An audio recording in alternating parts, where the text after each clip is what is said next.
Good morning students. आज constructor का third class है। तो आज हम लोग पढ़ने वाले हैं कंस्ट्रक्टर ओवरलोडिंग। तो हम लोग ओवरलोडिंग का कंसेप्ट पढ़े थे कि अगर एक ही प्रोग्राम में एक से ज़्यादा फंक्शन डिफाइन करते हैं तो फंक्शन ओवरलोड हो जाता है, और अगर एक ही प्रोग्राम में एक से ज़्यादा कंस्ट्रक्टर डिफाइन करते हैं तो कंस्ट्रक्टर ओवरलोड हो जाता है। Constructor overloading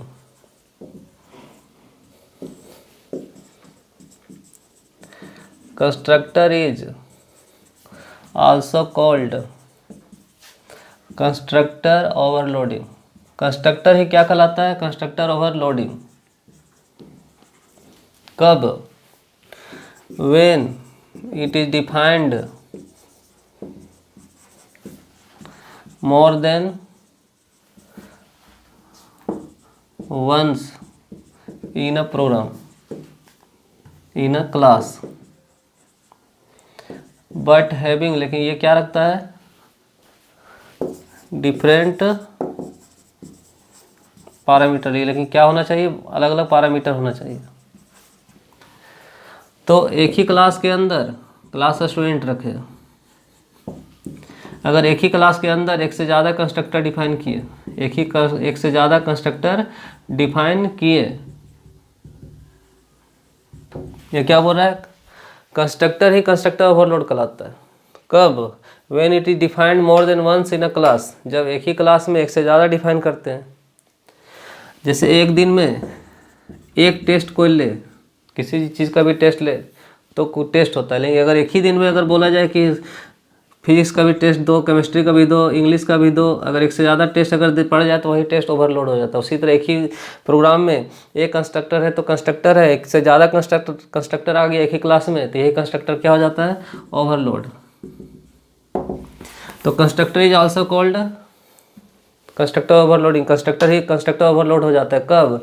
when it is defined more than once in a class में एक से ज़्यादा बार डिफाइन कर देते हैं। बट है डिफरेंट पैरामीटर, लेकिन ये पैरामीटर क्या होना चाहिए? अलग। यहाँ देखिए पैरामीटर, यहाँ क्या इम्पटी है और यहाँ पैरामीटर है। तो ये किस तरह का कंस्ट्रक्टर है? डिफ़ॉल्ट है, डिफ़ॉल्ट कंस्ट्रक्टर। और ये क्या है? Parameterize constructor. अगर एक ही प्रोग्राम में हम अगर डिफ़ॉल्ट और पैरामीटर को दोनों को अगर डिफाइन कर दे तो कंस्ट्रक्टर क्या हो जाएगा? ओवरलोड।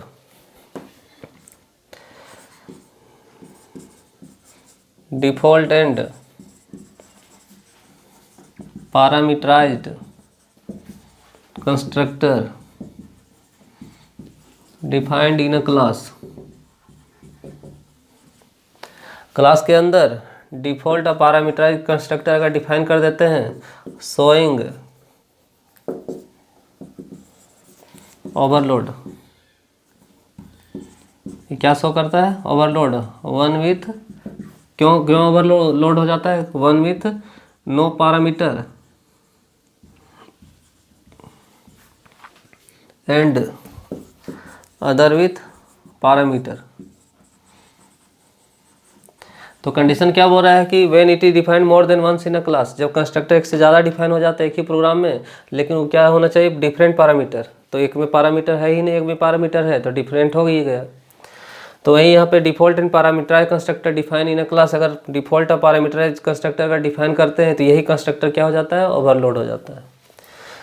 क्या शो करता है? Overload. One with no parameter, एक में पैरामीटर नहीं है तो दूसरा में अदर विथ पैरामीटर, दूसरा में क्या? पैरामीटर। तो ये क्या हो जाता है? ओवरलोड। क्लियर है? तो आइए नेक्स्ट इसमें देखते हैं ओवरलोड का प्रोग्राम। तो ओवरलोड में क्या करना है? एक प्रोग्राम लिखना है जिसमें एक डिफ़ॉल्ट मानेंगे, एक पैरामीटराइज्ड, दोनों अगर बना दिए तो क्या हो जाएगा? ये कंस्ट्रक्टर ओवरलोड। तो आइए इसका क्या देखते हैं प्रोग्राम।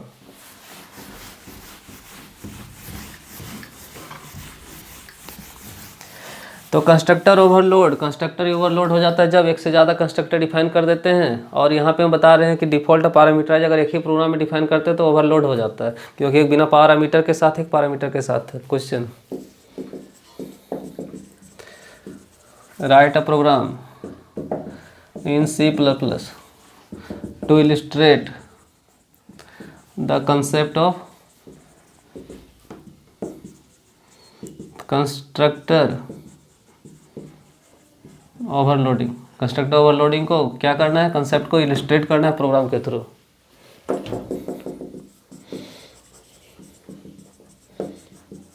iostream.h, conio.h। क्लास का नाम क्या है, स्टूडेंट। क्लास का नेम क्या लिया, स्टूडेंट। और डेटा क्या क्या ले रहे हैं, रोल नंबर और मार्क्स। और पब्लिक में एक डिफ़ॉल्ट कंस्ट्रक्टर डिफाइन किए, क्लास का नेम को, क्लास नेम सेम है ये, और इसमें वैल्यू खुद से ले रहे हैं 3 लिए, और क्या ले रहे हैं 400। तो जब यहाँ किसी तरह का पैरामीटर नहीं है तो क्या है, डिफ़ॉल्ट कंस्ट्रक्टर।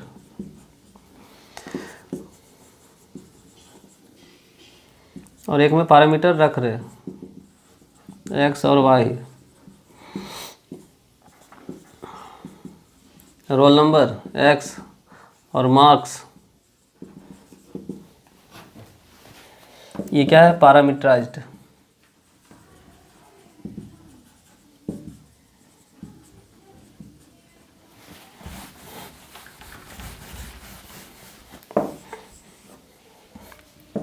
एक और फंक्शन बना रहे हैं, डिस्प्ले।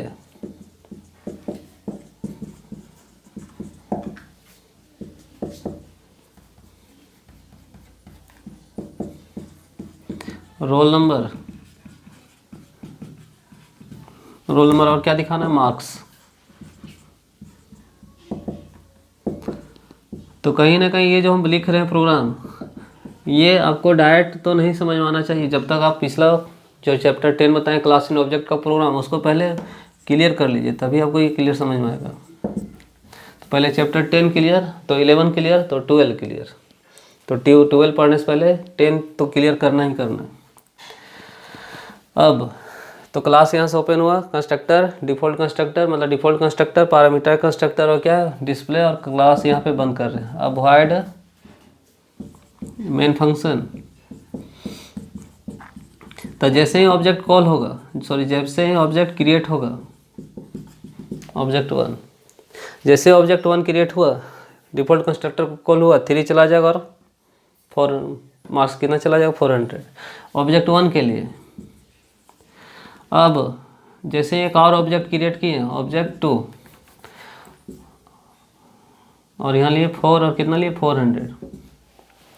तो ये जब क्रिएट हुआ तो पहले कॉल होगा डिफ़ॉल्ट कंस्ट्रक्टर, यहाँ 3 जाएगा, 400 लौटेगा। फिर ये ऑब्जेक्ट जैसे क्रिएट होगा, साथ में लेके ये 2 इसके पास आएगा, और यहाँ से 4 आएगा, और कितना आएगा 400। तो 4 चला जाएगा, और कितना 400 किसके लिए, ऑब्जेक्ट 2 के लिए। अब ऑब्जेक्ट 1 कंसेप्ट समझिए।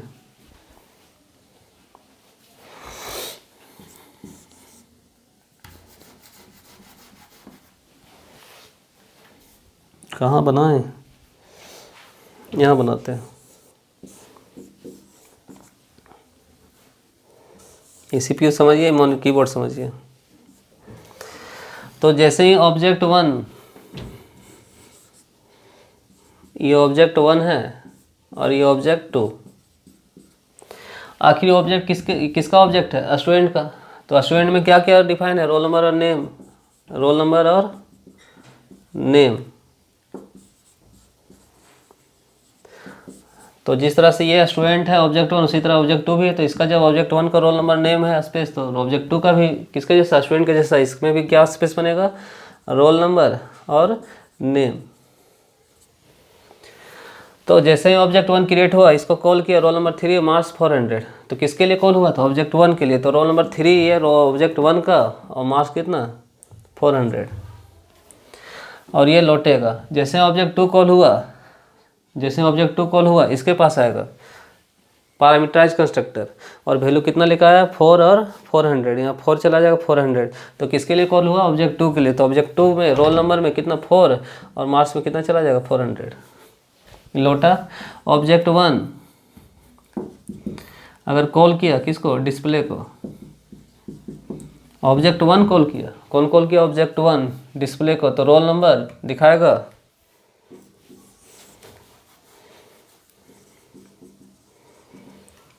ऑब्जेक्ट 1 कॉल किया है किसको, डिस्प्ले को, तो रोल नंबर किसका दिखाएगा, ऑब्जेक्ट 1 का। ऑब्जेक्ट 1 में क्या है 3 और मार्क्स में कितना है, मार्क्स में कितना 400, किसके लिए, ऑब्जेक्ट 1 के लिए। तो जैसे ही ऑब्जेक्ट 1 डिस्प्ले कॉल करे रोल नंबर दिखाएगा, मार्क्स दिखाएगा। ऑब्जेक्ट 1 का जो है तो 3 और 400 दिखाया और यहाँ से लौटेगा।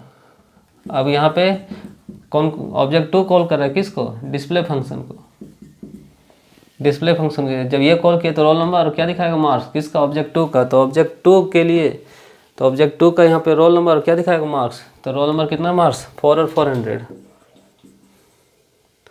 रोल नंबर 4 और मार्क्स कितना 400। यहाँ से लौटेगा, उसके बाद क्या, गेट CH। तो यहाँ पे एक ही प्रोग्राम में डिफ़ॉल्ट आ गया और पैरामीटराइज आ गया। यहाँ पे क्या शो कर रहा है, constructor overload. That's it, thanks.